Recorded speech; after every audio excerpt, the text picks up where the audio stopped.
Hey everyone, Hannah here for Finance and Fun Stuff, and today I wanted to focus on the finance portion of this channel. I thought I would do a little overview of my Roth IRA again. So I am changing a couple things in my Roth IRA as of today, and I figured might be of interest to all of you, so I decided to make a video on it since my allocations have changed quite a bit since the last time we talked about it. So without further ado, let's get right into it. I am waiting until tomorrow for my portfolio to rebalance, so some of the totals may not line up exactly with what they should be, but rest assured tomorrow morning they will be changed and the totals will be correct. So starting off with the ones that I hold the biggest portion of my portfolio in, at 20% we have Tattooed Chef, which is a plant-based food company that is focusing primarily on the frozen food sector right now, although they are working on acquiring other brands and expanding their outreach into other platforms. I personally really enjoy Tattooed Chef's message, and I think they have a strong chance to be a leader in this space, and I think they have a stronger leadership behind them than what some of the other plant-based food companies have, and so I think that this stock will do very well in the coming years, and that's why I have 20% of my portfolio in it. Next up we have an ETF, and that is VOO, sitting at 20%. The S&P 500 is crucial to any good balanced portfolio, and so I decided to include it in here as a 20% allocation. You can never be too safe, and it's always nice to have a little bit of a backup in case your individual stocks are low. Next up, we have Tesla sitting at 16%. Now, I absolutely love Tesla and all of the things that they are doing as a company, and I think that they are going to continue and grow throughout the years.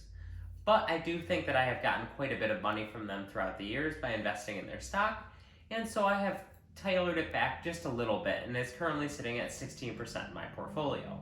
I will definitely 100% continue to add to it, as it's in both my Roth IRA here, and I have some of it in my individual accounts as well, as I do think that Tesla will only continue to grow in the coming years. Next up, at 8%, we have Lemonade.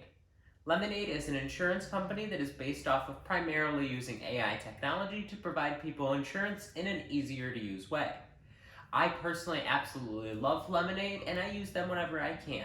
I'm so happy to see that they are bringing car insurance to the market, and when my policy runs out with my current car insurance provider, I will definitely be looking into getting Lemonade.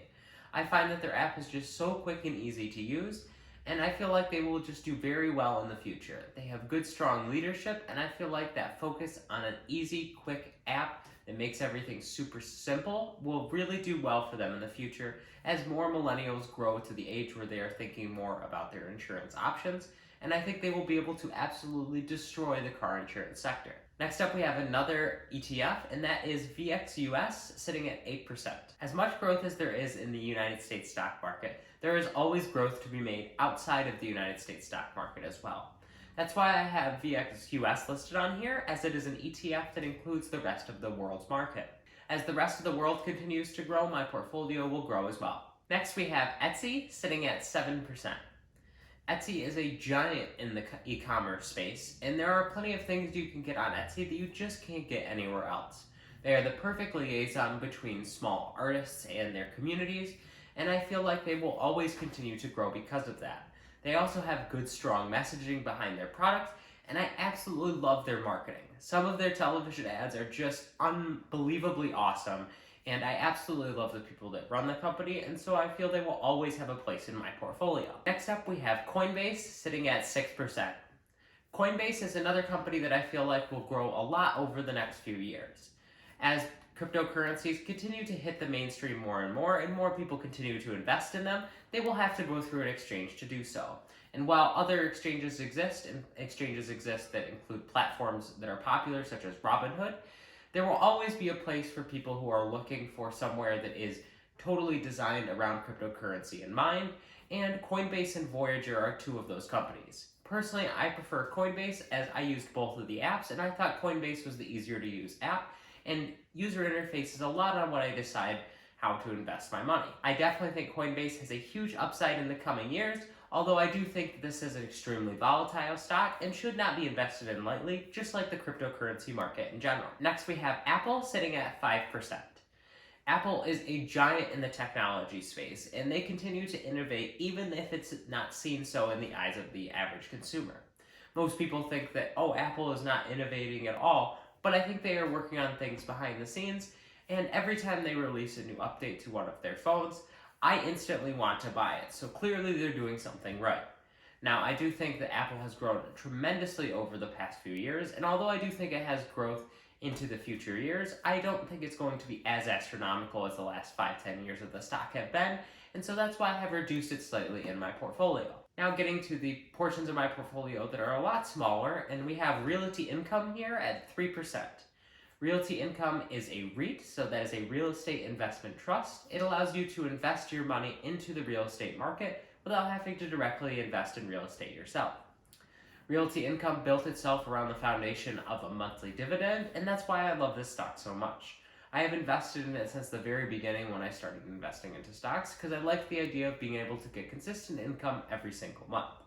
And even though the stock doesn't generate a ton of revenue for me, especially with my allocation being at 3%, I do like to have some dividends in order to balance out the portfolio, and I feel like this stock is one that always stays fairly consistent, and it has even grown over the past few years that I have been holding it. So I will definitely keep Realty Income in my portfolio for a very long time. Next up we have AMD sitting at 3% of my portfolio.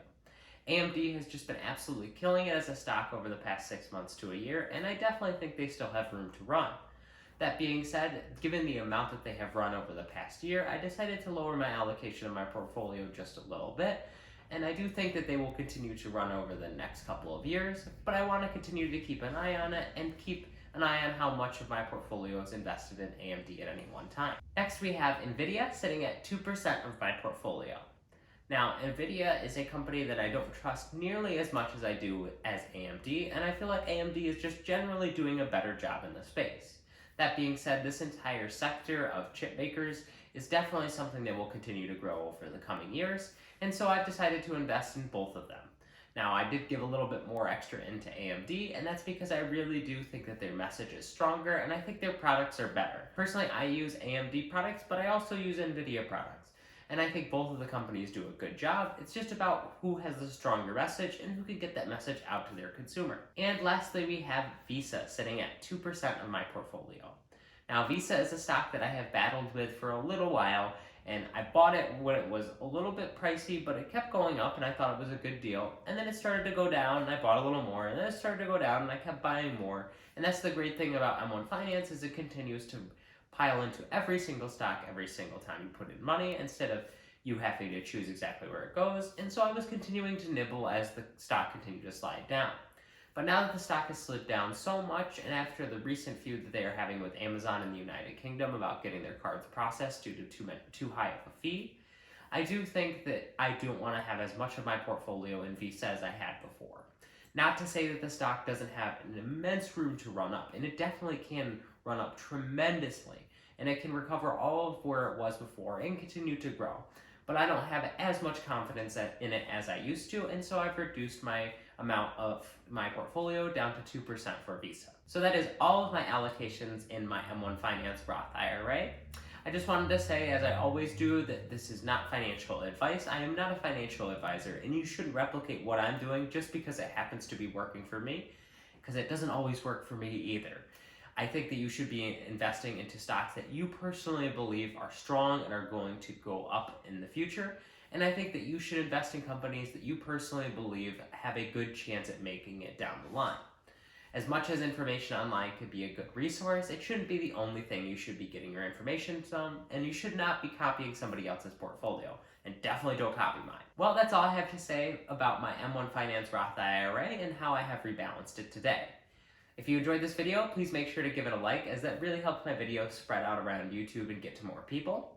If you enjoy seeing my face every single week, then make sure you hit that subscribe button and notification bell, as you will get notified every single time I upload a video, and I post videos all about the financial sector as well as other topics around my life every single week.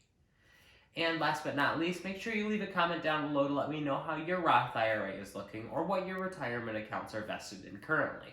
Thank you so much for watching, and take care.